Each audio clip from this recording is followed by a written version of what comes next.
We were the evil people. So I believe that women actually had a Holocaust. Now, you know, you may not have to believe that. Feel free not to. But I believe we had our own Holocaust that lasted for about 300 years, and a lot of women were burnt at the stake. And the reasons women got labeled witches was usually because they owned property, which the church wanted. But it was also just, it was so antithetical to their concept of what a woman should be able to accomplish.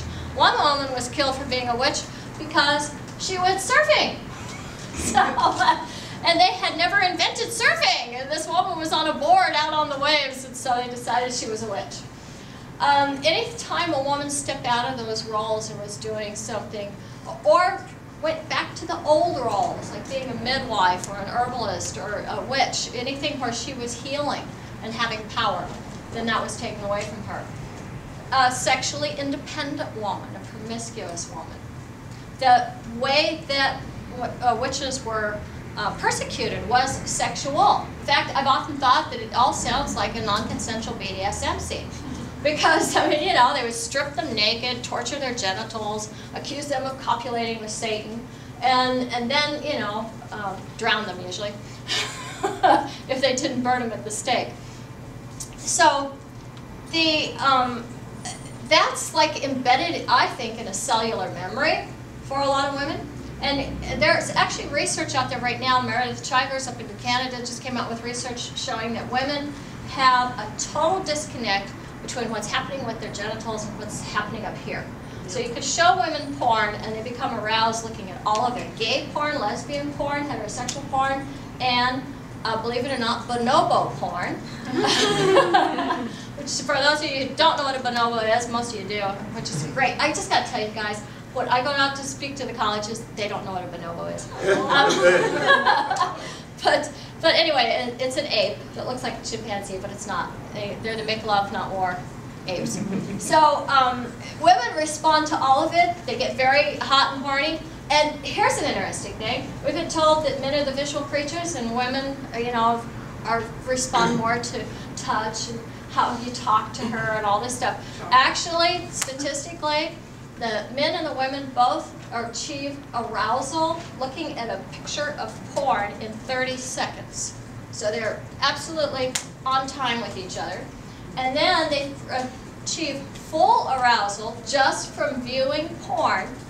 The men do it in 11 minutes and the women do it in 12 minutes, which isn't even a statistically significant difference. So women love porn, but they don't know they do. And I think the reason that women don't know that they love porn is because of the fact that it's dangerous. It's dangerous to have desire if you're female. One of the things that I think, looking forward, what can we do? I think we need to start honoring experience. So when I'm debating somebody like Melissa Farley, who is a feminist who's very anti-prostitution, I'm always silenced as a sex worker. When Gail Dines wants to get me taken off of, you know, the speaking lineup, again, silenced as a sex worker. When I go on, there was, I can't remember her name, Tammy Bruce, I think was. She was the president of the National Organization for Women in California for a while, and she and I went on the Geraldo show and had a debate. And whatever I said, it was always, well, you're an exception, or you know, you don't represent the majority. So our experiences are silenced. And oftentimes there is a bit of a knee-jerk reaction for those of us who are sex positive, or those of us who are sex workers or sex worker rights activists, to want to invalidate the experiences of people who have seen sex work as degrading. I happen to think we're far more generous than they are with us. At least that's been my experience, that, you know, we would usually give them a lot of latitude to say, yes, I understand it was a negative experience for you, and we'd like to help you get out of the business. But there is still a temptation sometimes to do this polarization. I think what we really need to do is that, yes, sex can be degrading, sex can be empowering. It really depends on your experience of it. When I'm talking to mainstream audiences, I always bring up marriage, you know, which is, of course, their God. And, and I go, you know, if I was working in a domestic violence shelter and all I ever saw were women getting beat up by their boyfriends, then I would think that marriage should be outlawed. So anyway, just as a quick aside, in case you don't know it, we still have some matriarchies on this planet. The Muswa are on the Tibetan border in China. And what's interesting about matriarchy is, what few remnants of it that we can find, they don't have violence. Now, they don't even have words for things like war, murder, or rape. They don't have words for it. That means it's not in their head. They don't even understand the concept. And their matriarchy is set up so that they have what they call sweet nights or walking marriages. And they basically invite a man into their hut for the evening, and then they expect him to leave in the morning. And if they get pregnant, they take responsibility for the child, and their brothers stay in the family and help raise them. So their alignment was actually with their brothers. It's a very interesting arrangement, and I'm not necessarily saying, oh, that sounds, like what I want. But what I am saying is that we do see this pattern. We see it in the bonobos too, of course, where they have the checks and balances between the elder females, the grandmothers, and the males, where there is this balancing of power rather than power over. They call them matriarchy. I really don't think that's the point. I think we'd be better off to call it matrifocal, meaning that the women are the focus, and there is actually this beautiful nurturing thing that takes place. It's not a dominant paradigm. But I don't think that it has anything to do with somehow or another a vagina makes you peaceful. As a matter of fact, in our Western culture right now, aggression has been going down. So violent crimes have just dipped down a little bit, which seems almost impossible when you turn on the news, right? But statistically, there's actually been a dip in it. Violent crime committed by females is on the rise.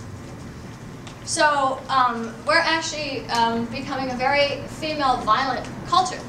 And there's actually been studies too about female leaders in the Western paradigm, that when they become president or prime minister will be more bloodthirsty than their male predecessors and declare more wars.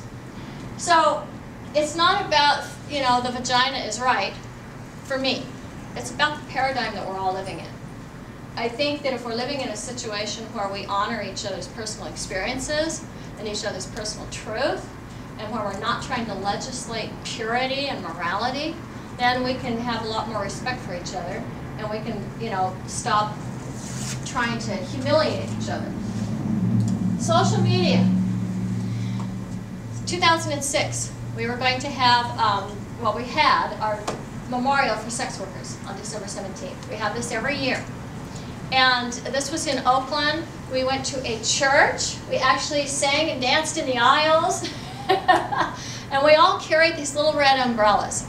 And we had put the word out on the internet for the whole sex worker community. And we know we're connected with people everywhere, in India and Sweden and France and New Zealand. And so everybody started carrying red umbrellas to this event to memorialize prostitutes who have been murdered and to talk to the safety issues, because our political platform, of course, as most of you know, is to decriminalize will create safety for prostitutes. What's interesting about social media, of course, is that it takes off over the whole world. And now it's in, this one down here is Tucson, Arizona, this one over here is in the United Kingdom,